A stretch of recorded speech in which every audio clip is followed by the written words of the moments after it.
Hi guys, happy Friday. I hope you're having a fantastic week. If you're not, I hope your weekend is brilliant.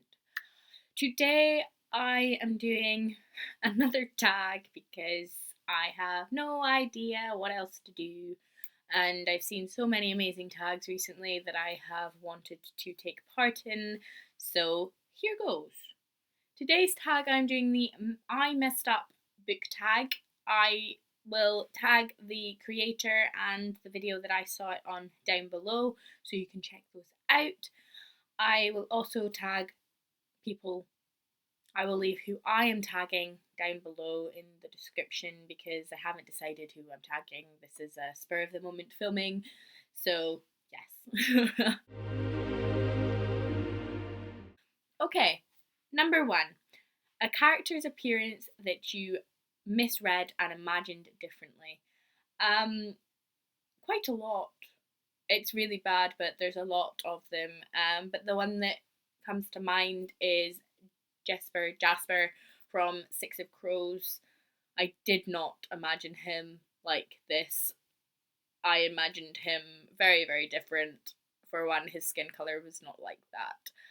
I sound horrible in saying this, but I automatically, for some reason, I don't know what it is. It's not that I'm racist or anything like that. I just don't imagine characters like this. I'm bad in that sense and I hate it. Even when I will get halfway through a book and their description will be described really, really in depth, and then I'll be like, wait, no, that's not how I see them. It's wrong.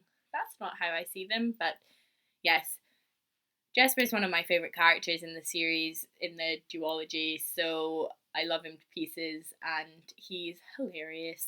Number two, a character name that you have been pronouncing wrong. Um, I'm actually pretty good with character names. I'm one of the few people apparently that says Kale's name right.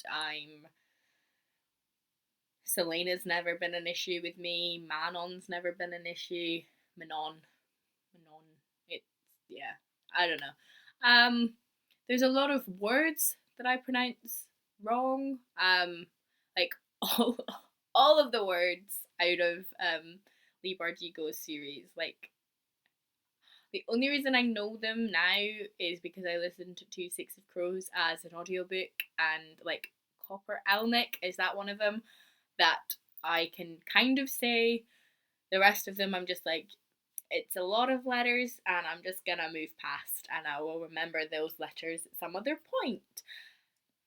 Also, Parabatai from the Cassandra Clare books, I also have pronounced that wrong. I think I've also always, until the TV show is out, I've always pronounced it as Parabatia, and it's just, I don't know, it's weird. It changes depending on when I'm reading it as to how I pronounce the word. It's terrible. But character names I'm normally quite good at because I write really badly spelt character names. Like all of my characters in my book are really weirdly spelt and really difficult to pronounce. So I feel like I've just adjusted to being able to pronounce character names. Number three, an overused trope that is your guilty pleasure. There's a lot. There's genuinely a lot. I am obsessed with. There's so many overused tropes that I am obsessed with, but the one that comes to mind straight away is the whole ordinary girl or ordinary boy that finds out they're the chosen one. I love it.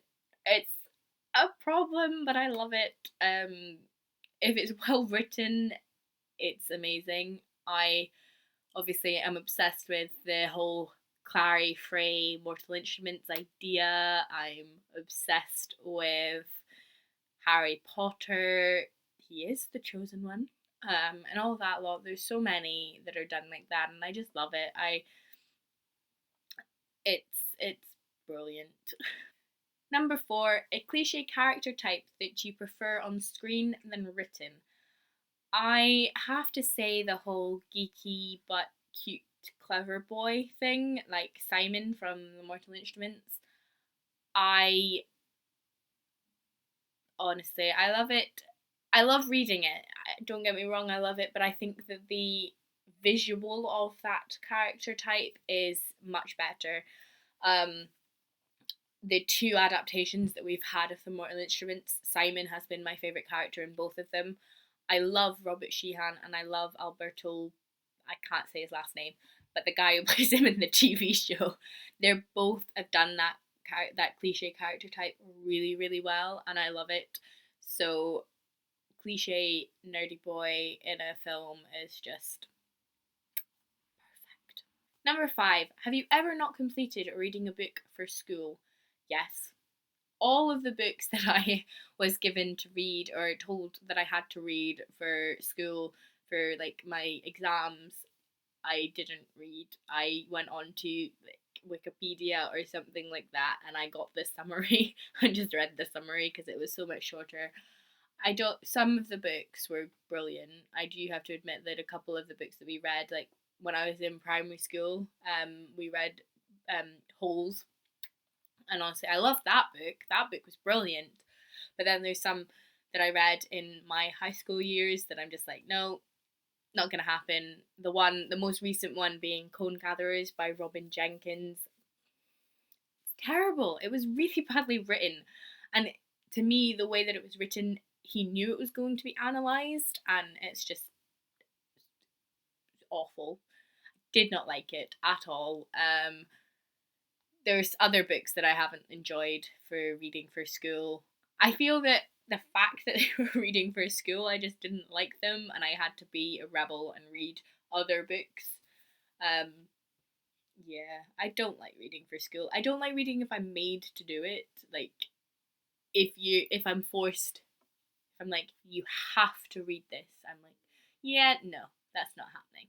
But if I'm given books of any sort that I want, that I pick, that I'm like, I'm going to read this, I am ecstatic. Obviously, this proves that.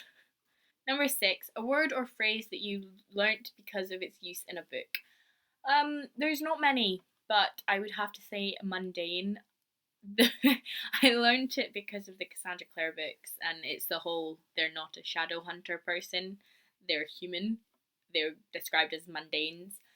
I didn't know it was an actual word. I didn't know that mundane was like boring or it's a mundane thing to do. Kind of like I didn't know mundane was a word until then, and then I noticed it in everything I read. It was like, oh, so that's an actual saying. Yeah, mundane's the only one that I can think of right now. Number 7. Have you ever wanted to or actually skipped a chapter from some one of the characters' points of view because you didn't enjoy it? Yes, and I feel horrendous saying it, but when Manon was first introduced in Heir of Fire, I did not like her. I could not stand her. Um, but I did occasionally. I didn't. I've gone back and reread them now because they're important. But I did the first time I was reading them go, I don't really care about this character. We're gonna flip through or skim read them. But now Manon is probably one of my favorite characters. I love her so much, and her in Empire of Storms is just it was brilliant and emotional and oh gosh, she's one of my favorite characters definitely now. And last but not least, number 8. Have you ever cancelled social plans because of wanting to read? Yes, all the time. I have the perfect excuses for this. I'll be like, I'm busy, I've got work to do, or something like this, and then I'll be sitting there reading. My friends always know what I'm doing. They're always like, yeah, you're not actually busy, you're just reading. And I'm like, no, no, reading is busy to me. That is my life. So I have quite often cancelled social plans. It's bad, but I prefer the characters. I prefer reading. I don't like being social. Outside scares me. Anyway, that was the I Messed Up book tag. I was meaning to film this ages ago, but I haven't got around to it. But I finally have. It's filmed. It's done. Um, yes. So I will see you next Friday with another video. If you have any suggestions or requests, please leave them below or tweet me at Rebecca_Rose3.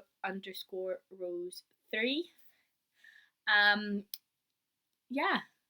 I will see you next Friday. Thank you for watching, guys. If you have not subscribed, please do, and maybe like this video. It would really help me. Thank you. Bye, guys.